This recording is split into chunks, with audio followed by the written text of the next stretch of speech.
بسم اللہ الرحمن الرحیم۔ السلام علیکم رحمۃ اللہ وبرکاتہ۔ اللہ کی رحمتیں اور برکتیں نازل ہوں ہم سب پر۔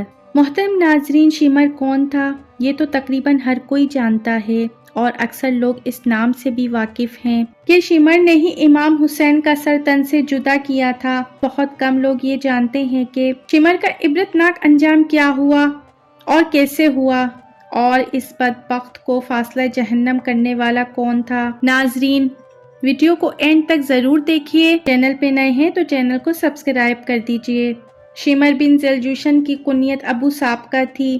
قبیلہ حوازن کا فرد اور سردار تھا اور واقع کربلا میں لشکر یزید میں 4000 سپاہیوں کا سردار تھا۔ اس کا تعلق عامر بن سنانہ کی اولاد سے تھا جو ضیاء بن کلب کے خاندان سے ایک فرد تھا۔ اسی وجہ سے مذکورہ اجداد کی طرف نسبت دیتے ہوئے اسے عدالتی زوابی اور کوابی جیسے ناموں سے بھی پکارا جاتا ہے۔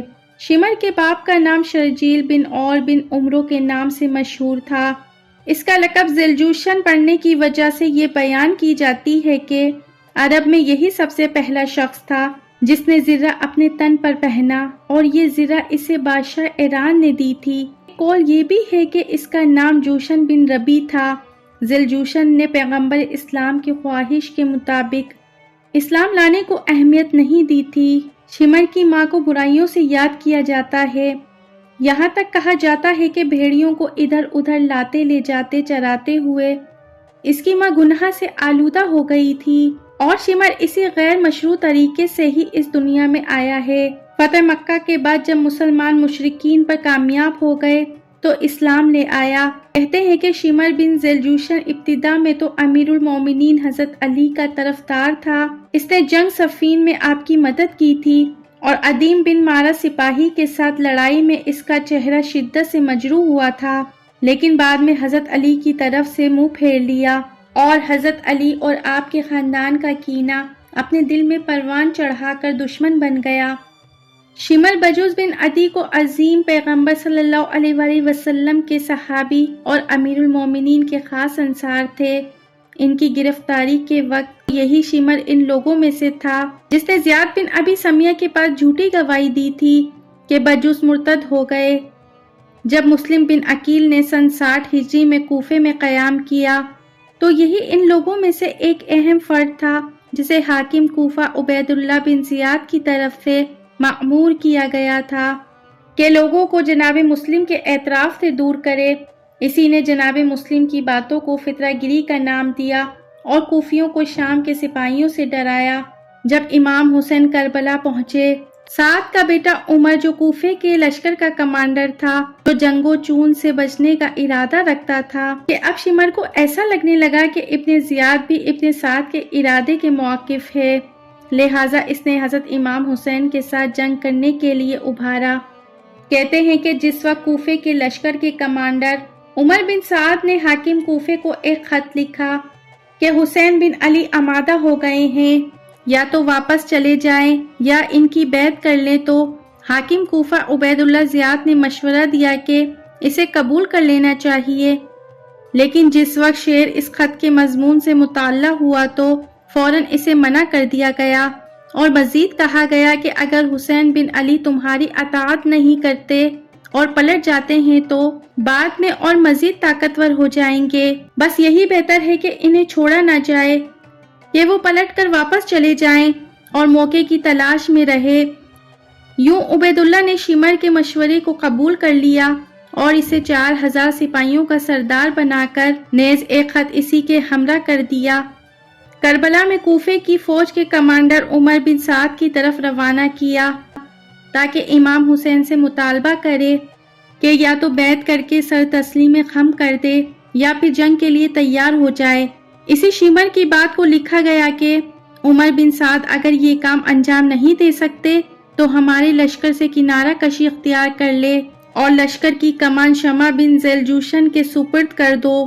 کہتے ہیں کہ عاشورے کے صبح کا دن شمر ابن سعد کے لشکر میں بائیں بازو کی فوج کے سرداری کا عہدہ اپنے ذمے لیے ہوئے تھا۔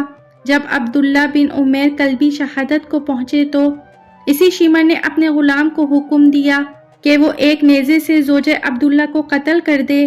جو ان کے سرحانے تشریف فرما تھی، یہ پہلی خاتون میدان کربلا میں درجہ شہادت کو پہنچی۔ روایت کی جاتی ہے کہ عاشورے کے دن شہادت امام حسین سے قبل شیمر نے ارادہ کیا کہ کس خیمے کے اندر حضرت امام کا ساز و سامان اور حضرت کے اہل حرم تھے، وہ اس حرم پر حملہ آور ہونا چاہتا تھا، لیکن حضرت امام حسین نے اسے اس کام سے سختی سے روکا اور شیمر واپس پلٹ گیا۔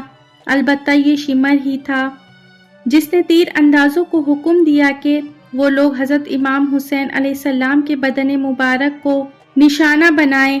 پھر اسی کے حکم کے مطابق تمام سپاہیوں نے امام حسین کی طرف حملہ کیا اور ان لوگوں میں سے سنان بن انس اور زرعہ بن شریک نے امام حسین پر آخری ضرب لگائی۔ روایت میں نقل ہے کہ شیمر امام حسین کے سینے مبارک پر بیٹھا تھا اور امام حسین کا سر مبارک گردن سے جدا کیا تھا۔ ایک روایت یوں بیان ہوتی ہے کہ محرم کی 10ویں تاریخ کے دن آخری گھڑی میں حضرت امام حسین بن علی کے سر اقدس اور جسم مبارک پر بہت زیادہ زخم لگے ہوئے تھے۔ شیمر اپنے کن برہنہ خنجر کے ساتھ امام حسین کے سینہ مبارک پر بیٹھا اور آپ کے سر اطہر کو تن ناظری سے جدا کیا تھا۔ کربلا کے لے کر ابن زیاد کے پاس گیا۔ کہا جاتا ہے کہ شیمر عمر بن سعد کے آگے آگے شہدائے کربلا کے سروں کو لے جاتا تھا۔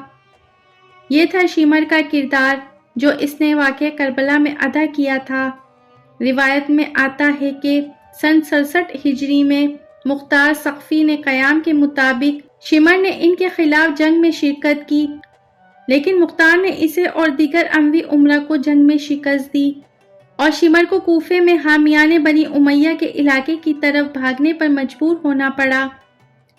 مختار نے پھر سے ایک گروہ کو اپنے غلام زربی کے ساتھ ان کے پیچھے بھیجا تو شیمر نے مختار کے غلام کو قتل کر دیا اور کریا کی طرف بھاگا اور ایک خط مصعب بن زبیر کے لیے بھیجا جو مختار کے ساتھ جنگ کے لیے آمادہ تھا، لیکن مختار کے بعد سپاہیوں نے شیمر کا محاصرہ کیا۔ اس حوالے سے مسلم زوابی جو شیمر کے ہی قبیلے سے تعلق رکھتا تھا، وہ کہتا تھا ہم فرار کر گئے تھے اور اپنے آپ کو بصرہ کوفے کے راستے میں ایک مقام تک پہنچا اور اسی کے قریب کلتانیہ نامی ایک چھوٹی سی بستی جو فرات کے ساحل کی طرف تھی، ہم اسی کے پاس ایک ٹیلے کے کنارے چھپ گئے۔ ایک دیہاتی نے ہماری مخفی جگہ مخبری کر دی۔ رات کی تاریخی تھی کہ مختار کے لوگوں نے ہمارا محاصرہ کر لیا۔ شیمر کو میں نے دیکھا کہ ایک بہترین لباس پہنا ہوا تھا، ہمیں تو اپنے گھوڑوں پر سوار ہونے کی بھی فرصت نہیں ملی۔ پھر اللہ اکبر کا نعرہ ہم نے سنا، کسی نے چلا کر کہا خداوند عالم نے اس خبیث کو مارا ہے۔ کہتے ہیں کہ اسی مقام پر شیمر کو فاصلہ جہنم کیا گیا اور اس کا سر نجس مختار کے پاس بھیج دیا گیا۔ اس کے منحوس بدن کو کتوں کے سامنے ڈال دیا گیا، اس کے بدن کو کتوں نے نوچ نوچ کر کھایا اور مختار نے شیمر کے سر کو محمد بن حنفیہ کی خدمت میں روانہ کر دیا، جبکہ بعض روایتوں کے مطابق شیمر کو گرفتار کر لیا گیا اور مختار کے پاس لائے۔ مختار نے حکم دیا کہ اس کی گردن اڑا دے، کھولتے ہوئے تیل کی دیگ میں ڈالے اور مختار کے سپاہیوں میں سے ایک نے اپنے پیر سے شیمر کے سر کو کچل ڈالا۔ عبد الرحمن بن عبد کہتا ہے کہ میں نے شیمر کو ہلاک کیا تھا۔ مختار کی نگاہ جیسے ہی شیمر کے سر پر پڑی، سجدہ شکر بجا لایا کہ سر کو نیزے پر بلند کیا جائے اور شہر کی جامع مسجد کے سامنے لوگوں کے سامنے عبرت کے لیے لٹکا دیا جائے۔ ناظرین، اگر آپ کو ویڈیو اچھی لگی ہے تو میرے چینل کو سبسکرائب کیجئے، لائک، شیئر اور پیارا کمنٹ ضرور دیجئے۔ زندگی رہی تو پھر ملیں گے معلوماتی ویڈیو کے ساتھ۔ اللہ حافظ۔